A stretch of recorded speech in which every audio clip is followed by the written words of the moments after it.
হঠাৎ করেই ঠাকুর দেখতে চলে গেলাম। প্ল্যান হলো ঠাকুর দেখতে যাব, কোনো কথা নেই, কোনো নেই, ব্যাস রেডি হয়ে বেরিয়ে পড়লাম। তো যাই হোক, প্রথমে দেখো এসেই জগন্নাথ ঠাকুরকে দেখেছি, কি সুন্দর যে লাগছে ঠাকুরটাকে, কি আর বলবো, চোখই সরানো যাচ্ছে না। প্রত্যেকটা কাজ কিন্তু খুব সুন্দর করেছে। আর এটা হচ্ছে বাজারের মধ্যে ছিল এই ঠাকুরটা। এই প্যান্ডেলটা প্রথমে দেখেছি, তারপরে গিয়ে আমরা গিয়েছিলাম হচ্ছে পাশে আরেকটা প্যান্ডেল ছিল, বেশিক্ষণ হাঁটতে হয় না, সবই পাশে পাশেই প্যান্ডেল, অসুবিধা হয় না। যাই হোক, দু একটা দূরে ছিল, সেগুলো আর যাইনি, মোটামুটি কাছে যেগুলো সেগুলোই আমরা দেখেছি প্যান্ডেলগুলো। তো এই প্যান্ডেলটা এত সুন্দর কাজ, কি বলবো, অক্টোপাস টাইপের দিয়ে কী করেছে, আর কাজগুলো এত সুন্দর, বাহ, মানে দারুণ লাগছে, মানে দেখেও শান্তি যাকে বলে।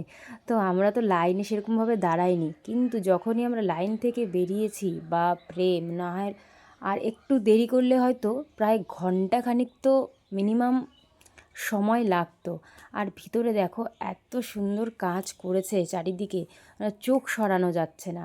আর দেখো সব পুরনো পুরনো সবার ছবি দিয়ে বেশ একটা মানে কাজ করেছে, বেশ ভালো লাগছিলো। আর মাকে তো দেখতে যে কী সুন্দর লাগছে, কী আর বলবো, খুবই সুন্দর। তো যাই হোক, আমরা কিন্তু প্যান্ডেলটা ঘুরে ঘুরে দেখছিলাম, চারিদিকটা এত সুন্দর নিখুঁত কাজ, দারুণ, মানে কাজগুলো যে এত সুন্দর করেছে কী আর বলবো। তো যাই হোক, দেখো এখানে দাঁড়িয়ে তো সবাই একটু ছবি তুললাম। আর যখন আমরা ছিলাম তখন ভিড়টা কমই ছিল, সবাই ইচ্ছা মতো মানে কায়দা করে ছবি টবি তুলে সেলফি টেলফি তুলে ভিডিও করলাম। তো যাই হোক, করে বেশ আনন্দ করলাম, তারপরে বেরিয়ে পড়লাম। তো দেখো এখানে নাগরদোলা কী সুন্দর, সবাই বাচ্চা কাচ্চা উঠছে, দেখতেও খুব ভালো লাগছে। তারপর নেক্সট আমরা কিন্তু আরেকটা প্যান্ডেল দেখতে চলে গেলাম, এই যে এটা, এই প্যান্ডেলটাও পাশেই ছিল, বেশি দূর হাঁটতে হয়নি, ভিতর দিয়ে রাস্তা আছে, সেখান দিয়ে আমরা শর্টকাটে চলে এসেছি যাকে বলে।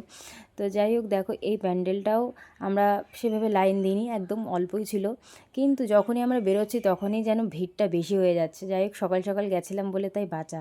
ওই প্যান্ডেলটাও কিন্তু খুবই সুন্দর করেছিল, বাঁশ দিয়ে করেছিল, ছোটো ছোটো নিখুঁত কাজ, খুবই সুন্দর। যাই হোক, ওই প্যান্ডেলটা দেখার পরে আমরা বেরিয়ে পড়লাম আরেকটা প্যান্ডেলের উদ্দেশ্যে। তো এখানে এসে কিন্তু আমরা একটু নাচ দেখলাম, খুব সুন্দর নাচ করছিল সবাই, বেশ ভালো লাগছিল। বসে আমরা অনেকক্ষণ ছিলাম এখানটায়, এখানেই খাওয়া দাওয়া করেছি, ঘুগনি, আইসক্রিম, ফুচকা যাই হোক খেয়েছি। তারপর দেখো, যাই হোক, কিছুক্ষণ আমরা এখানে প্রায় ঘন্টাখানিক বসেছিলাম আর কি, যেহেতু অনেকক্ষণ হেঁটেছি, পায়ে ব্যথা হয়ে গেছিলো। নাচগুলো খুব সুন্দর হচ্ছিলো, প্রত্যেকটা নাচ এত সুন্দর হচ্ছিলো, কী আর বলবো, মানে মনে হচ্ছিল না ওখান থেকে হাসি। তো যাই হোক, তাও আমরা বেরিয়ে পড়লাম। তাও দেখো এসে এখানে চাউমিন, তারপরে বিরিয়ানি সবাই খেলাম, খেয়ে দিয়ে তারপরে ব্যাস 10:30 11টা বাজলো, তখন আমরা সবাই বাড়ির উদ্দেশ্যে চলে আসলাম।